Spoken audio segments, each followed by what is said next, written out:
Bonjour à tous, bienvenue sur ma chaîne YouTube sur Le Petit Testeur. Donc aujourd'hui je vous propose un déballage de mon nouvel achat, le LG G3. Un smartphone haut de gamme donc, du constructeur coréen. Donc c'est mon troisième smartphone LG depuis que j'achète cette marque. Donc j'ai eu le LG Optimus G, le LG G2. Et donc son successeur, le LG G3. Donc là, en fait, on va le déballer ensemble aujourd'hui. Donc en fait, c'est un smartphone qui est sorti donc mi-2014.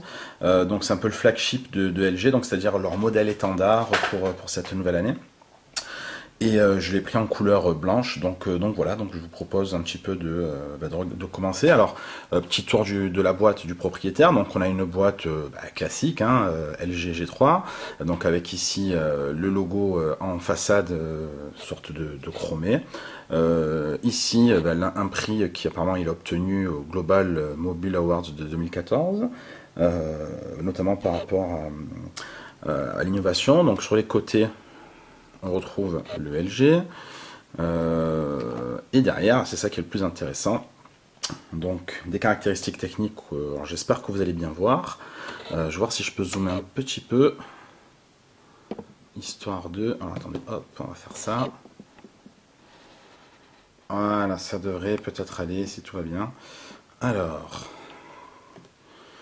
LG G3, donc avec fonctionnalité Knock Code qui vous permet donc de déverrouiller votre écran par un jeu d'appui sur l'écran selon une combinaison que vous allez pouvoir vous inventer. Donc tac tac tac tac, voilà par exemple, et donc ça vous permet de déverrouiller l'écran de manière un peu plus sécurisée. Donc on a un très grand écran de 5,5 pouces. 5,5 pouces, c'est, pour beaucoup, c'est un format phablette. Le LG G3 n'est pas directement considéré comme une phablette, mais on peut dire que ça en est une, puisque moi personnellement je me rappelle du Galaxy Note et Galaxy Note 2 notamment de chez Samsung. Alors Galaxy Note 1 je ne connais plus sa dimension, mais le Note 2 lui faisait 5,5 pouces. Donc déjà en fait on avait là une phablette. Donc là en fait la particularité c'est que l'écran est très grand et que le LG G3 est borderless, c'est-à-dire que quand on fera l'allumage tout à l'heure on verra qu'il prend, que l'écran recouvre quasiment, une très grande partie en tout cas du smartphone. Écran Quad HD, donc ça c'est une innovation, je reviendrai dessus un petit peu plus tard.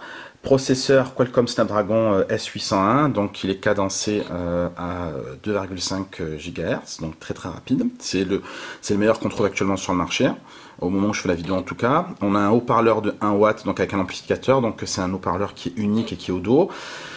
Un appareil photo de 13 mégapixels avec le nouveau stabilisateur optique OIS+, qui vient remplacer le stabilisateur optique OIS qui était plutôt performant. On reviendra dessus aussi tout à l'heure. Double flash LED.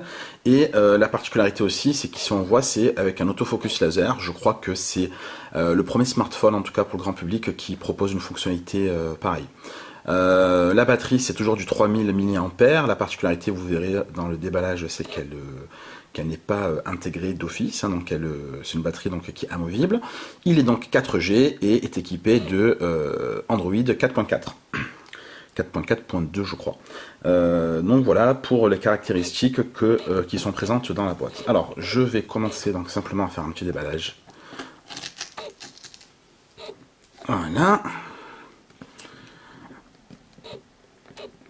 Alors...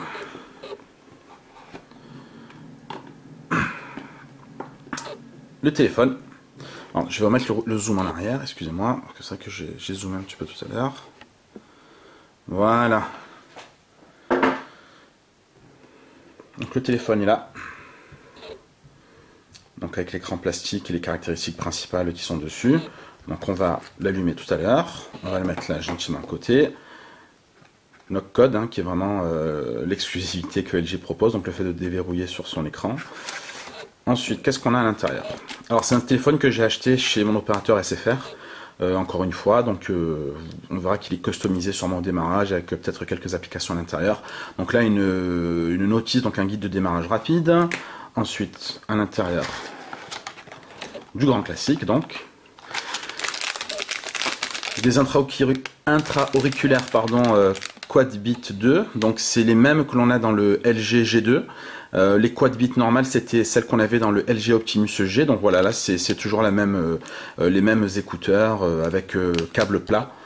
pour éviter que ceci ne s'en mêle. Donc voilà. Donc, enfin, je l'ouvre pas, comme d'habitude, je le mets de côté. Le câble USB qui vient donc se plugger avec l'adaptateur secteur, donc tout en blanc. Donc ça va ensemble. Et bien évidemment, la fameuse batterie amovible qui ici est fournie.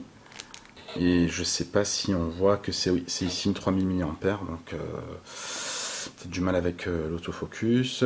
Ça marche pas. Non, j'arrive pas je suis désolé. En tout cas, c'est écrit ici. Voilà. Donc voilà pour le contenu de la boîte, donc tout ce qu'il y a de plus classique et rien d'exceptionnel. Alors, on va débarrasser un petit peu tout ça. On va procéder à l'allumage du téléphone. Je vais conserver la batterie.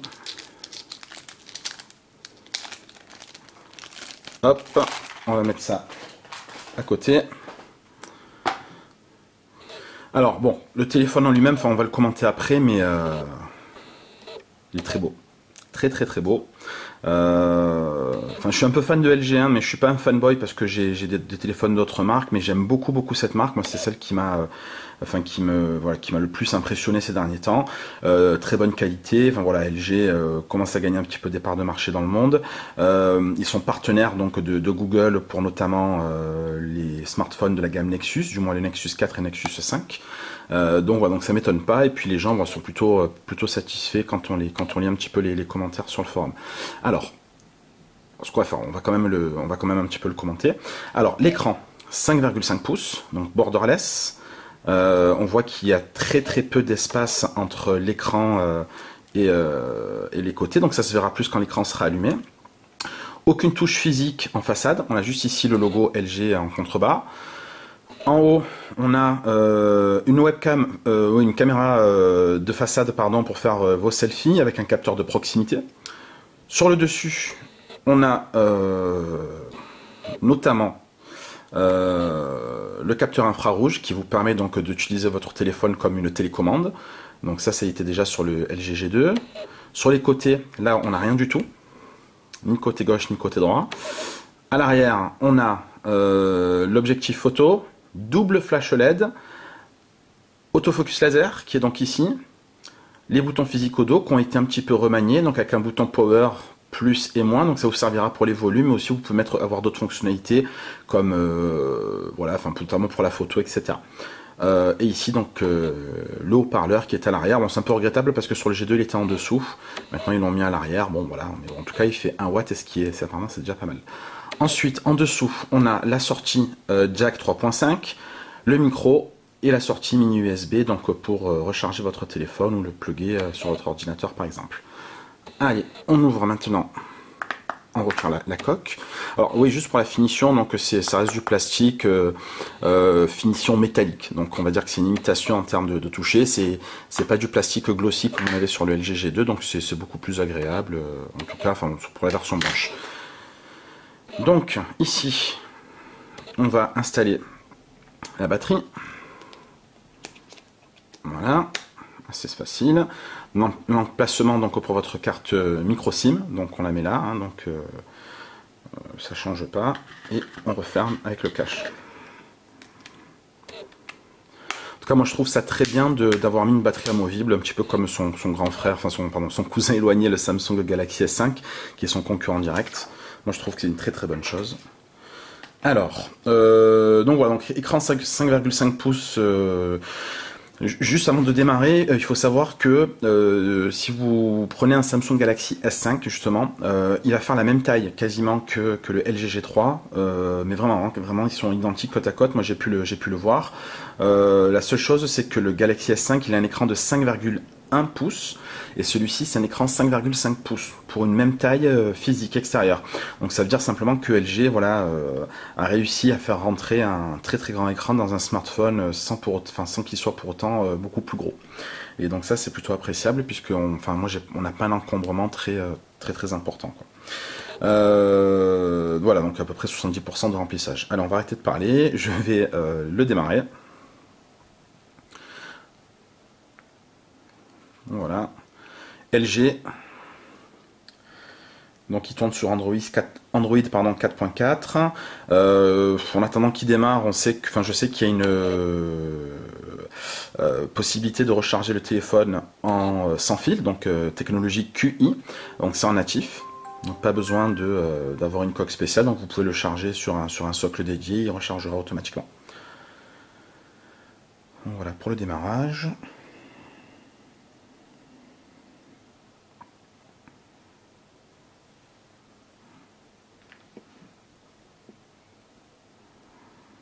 Il prend son temps. Hein.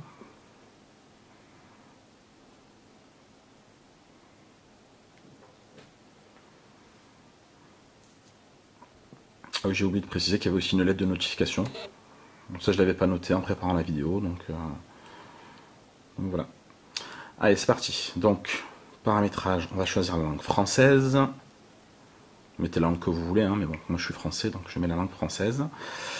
Je sais pas si vous voyez bien. Ouais, c'est bon. L'écran, il est magnifique. Hein. Franchement, il est magnifique. Alors, je vais rajouter du Wi-Fi.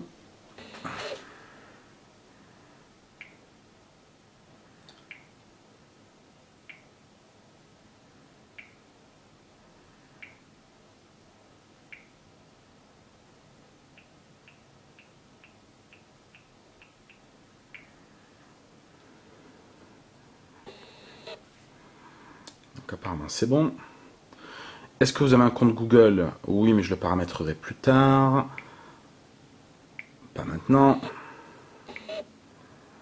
Ce téléphone appartient, on va mettre à moi. Hein. Ah, le clavier est en QWERTY, pas fait gaffe.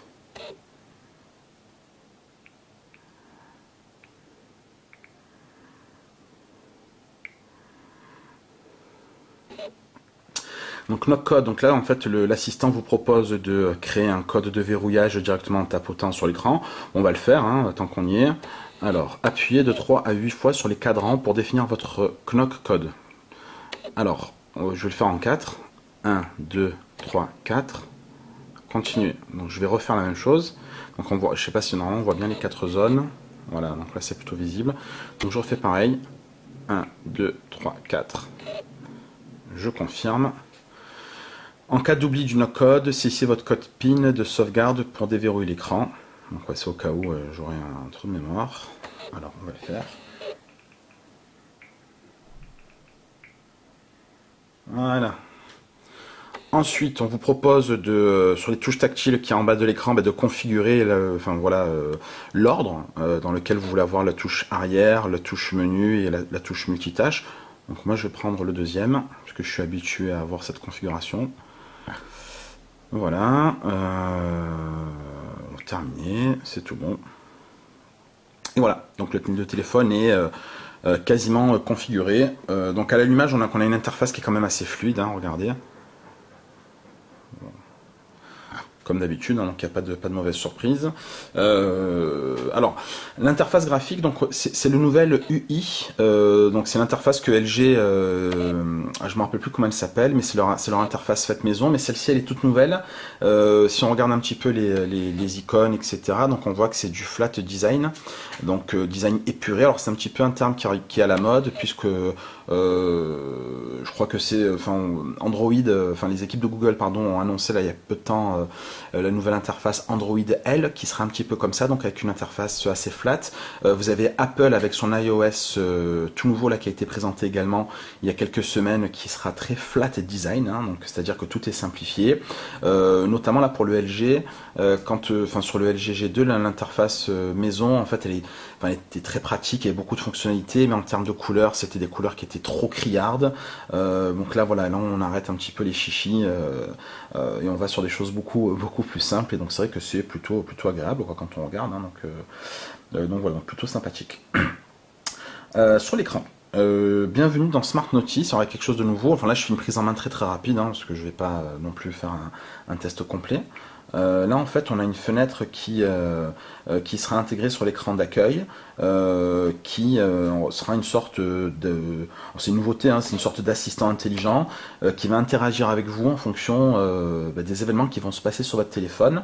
Par exemple, quand vous arriverez à la maison, il va vous proposer automatiquement d'allumer le Wi-Fi. Donc ça va être sympa.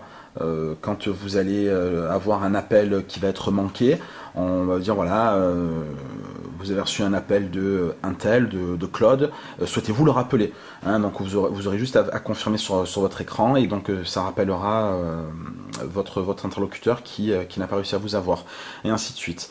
Donc là en fait, condition générale, donc là en même temps j'accepte, hein, il n'y a pas de souci. Donc voilà un petit peu, voilà, c'est un petit peu, alors c'est pas tout à fait ce que fait Siri par exemple chez Apple ou Google Now sur Android. Là c'est vraiment juste un assistant qui est lié à votre téléphone. Vous avez Cortana aussi pour Windows Phone 8.1 qui n'est pas encore disponible en France, mais qui est un assistant qui est quand même assez bluffant. Donc voilà, donc là c'est LG qui l'a déployé sur son LG G3 pour le moment, donc ça vous permettra voilà d'interagir avec votre téléphone. Voilà, par exemple, si vous avez des applications qui sont inactives, il vous proposera de les supprimer, etc. Donc il va apprendre de votre usage, mais bon, moi, pour moi ça reste gadget en l'état, mais bon, pourquoi pas. Voilà, donc là vous avez des explications sur l'écran, hein. Smart Notice affiche des cartes utiles en fonction de l'heure de la journée, etc., etc. Bon, ok, voilà, on ferme tout ça. Ensuite, alors bon, sinon, si je reviens sur le téléphone en lui-même, appareil photo de 13 mégapixels, donc stabilisateur OIS+. Donc le stabilisateur OIS+, c'est la suite du stabilisateur OIS, je crois que je l'ai dit tout à l'heure. Ça va limiter le flou et le tremblement quand vous allez filmer ou prendre des photos. On a tous des téléphones, voilà, même si vous avez beaucoup de mégapixels avec un bon autofocus, etc., c'est peut-être pas suffisant. Surtout si vous êtes en mouvement ou dans un milieu, voilà, un petit peu, voilà, où je sais pas moi, où ça bouge un peu. Là, le LG vous promet en tout cas d'avoir des images qui sont très nettes. Donc là, stabilisateur OIS+, vous pouvez regarder sur YouTube, il y a des vidéos de démonstration que LG a fait, et vous avez aussi donc le fameux autofocus laser. Donc là c'est assez nouveau, hein, donc ça vous permet là de mesurer la distance entre votre téléphone et l'objet ou la personne que vous allez prendre en photo.